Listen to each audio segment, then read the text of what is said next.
See? Backspin. Topspin. Identical motion. Master this, you'll be lethal. Today, we're going to break down the hook serve with sidespin-topspin. Wang Chuqin, for example, likes to use a left sidespin serve. A left-hander's left sidespin is the equivalent of a right-hander's right sidespin serve. The key advantage of a right sidespin serve is that it's difficult for your opponent to generate quality on their return. Your backhand serve, reverse pendulum serve, and hook serve all produce right sidespin for a right-handed player.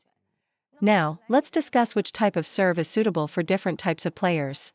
In my opinion, female players can disregard the reverse pendulum serve, as it requires too much wrist strength.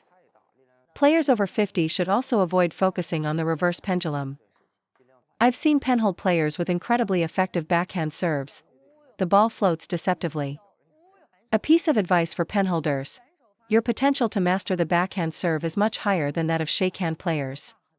Therefore, I suggest amateur penhold players dedicate 70 to 80% of their right sidespin practice time to the backhand serve. For players who lack explosive finger strength or older players with less power, the hook serve is the ideal choice. However, you must master at least one right sidespin serve to neutralize your opponent's attack. Does the hook serve with sidespin-topspin require a lot of finger and wrist strength? No, it does not. For instance, if I serve a kicky topspin ball for shui to push, you'll notice I use very little finger or wrist power, yet he already mishits the return. When I brush the side of the ball with my hook serve, it creates sidespin-topspin. So, knowing it's topspin, what if I flatten my racket angle and graze the bottom middle of the ball sideways? Is it topspin or backspin?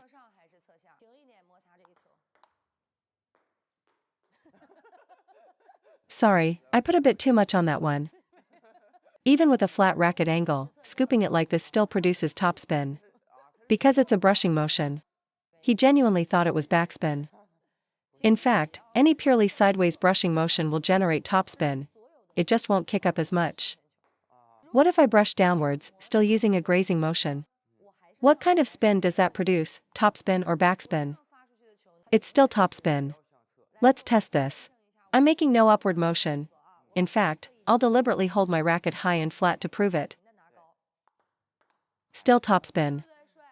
My racket angle is completely flat, and I'm holding it high, but the result is still sidespin-topspin. Even with the racket held this high, the result is still sidespin-topspin.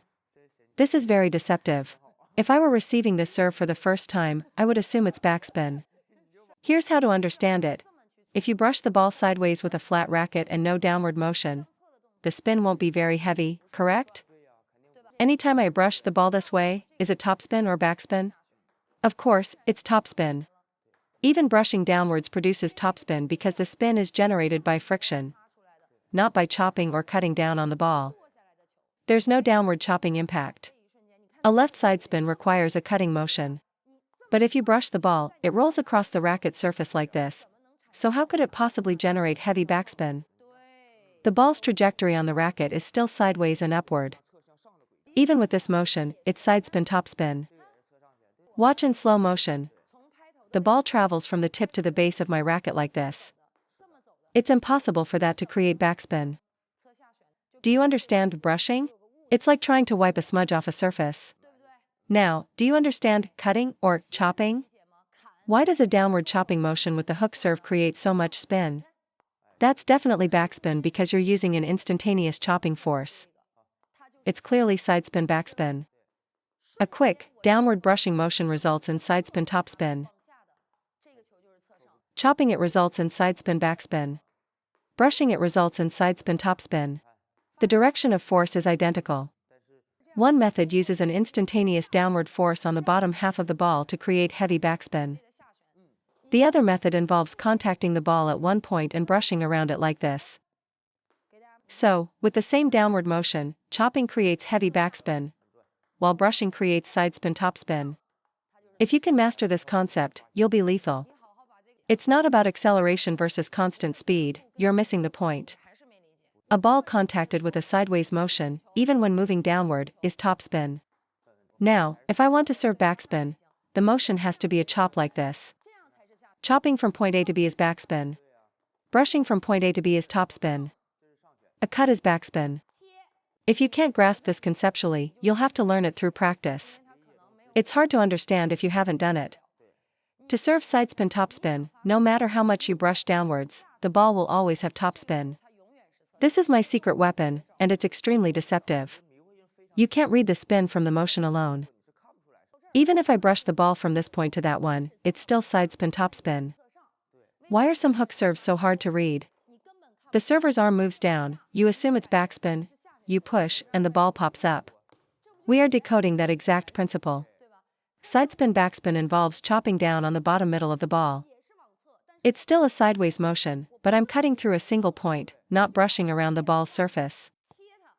When I brush, I start at one point and wrap my racket around the ball to another, which produces sidespin-topspin. Cutting involves finding a single point and chopping down through it. The arm travels the same path, but chopping is backspin, while brushing is topspin. Watch the identical motion. I'll serve backspin and topspin, and shui will push both. See? Backspin. Heavy spin. Topspin. Identical motion. Backspin. Topspin.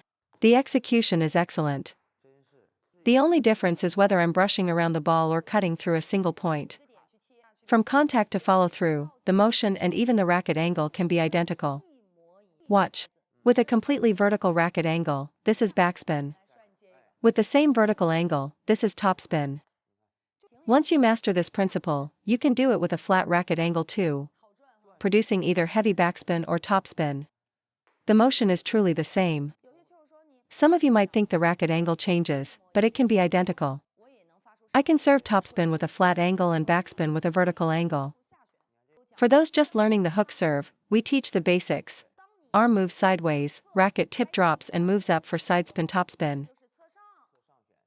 When your forearm and racket tip move downwards, that's sidespin-backspin. There's nothing wrong with that. It's the fundamental principle for anyone who's been practicing the hook serve for less than 6 months. It's the basic technique. But once you reach a certain level, your motion needs to be faster and more consistent, using subtle variations to change the spin. I feel many players are still stuck at the stage of using different arm paths for different spins. The reason my hook serve is effective isn't the amount of spin, but the similarity of the motion. With the brushing versus cutting method I just described, contacting a single point versus wrapping around the ball, you can produce different spins with a nearly identical motion. However, for beginners, you can stick to the simplest method: a downward contact for backspin and an upward, lifting contact for topspin. Let me show you how to serve short and deceive your opponent. Watch this serve. Can you tell if it's topspin or backspin? In fact, it's sidespin-topspin.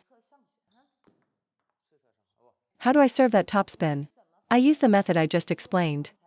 You must use a flat racket angle to encourage your opponent to push, because amateurs are typically weak at flicking but strong at pushing. First, use a relatively flat racket angle at contact. Second, as long as you're brushing the ball, you can confidently use a downward arm motion for deception. Look at my arm, my elbow is high at contact, then moves downward, but the serve is still sidespin-topspin. The deception has 2 key elements. First, show them a flat racket face. Second, use a downward arm motion. They will genuinely believe it's a backspin serve. You need to find this feeling. Even brushing underneath the ball like this will create topspin. Contact the bottom middle of the ball and brush sideways. Think of it this way: if the ball is here and I do this, it's topspin. Let's have shui push it. See how it flies off his racket. You must develop the awareness to wait for the ball to drop and then brush it. What is brushing? As I explained, it's finding a contact point and then applying force by wrapping your racket around the ball's surface to another point. That's brushing. In contrast, cutting means applying force through a single point of contact. This produces a heavy spin serve. But you must show your opponent a flat racket and a downward motion. This applies to penhold as well. An instantaneous chopping action is definitely backspin. An instantaneous brushing contact is definitely topspin. But the overall motions look identical. Just focus on the ball contact, not the other motions. Chop it for a quick release from the racket, that's backspin. Brush around the ball from this point, letting it stay on the racket slightly longer, that's topspin.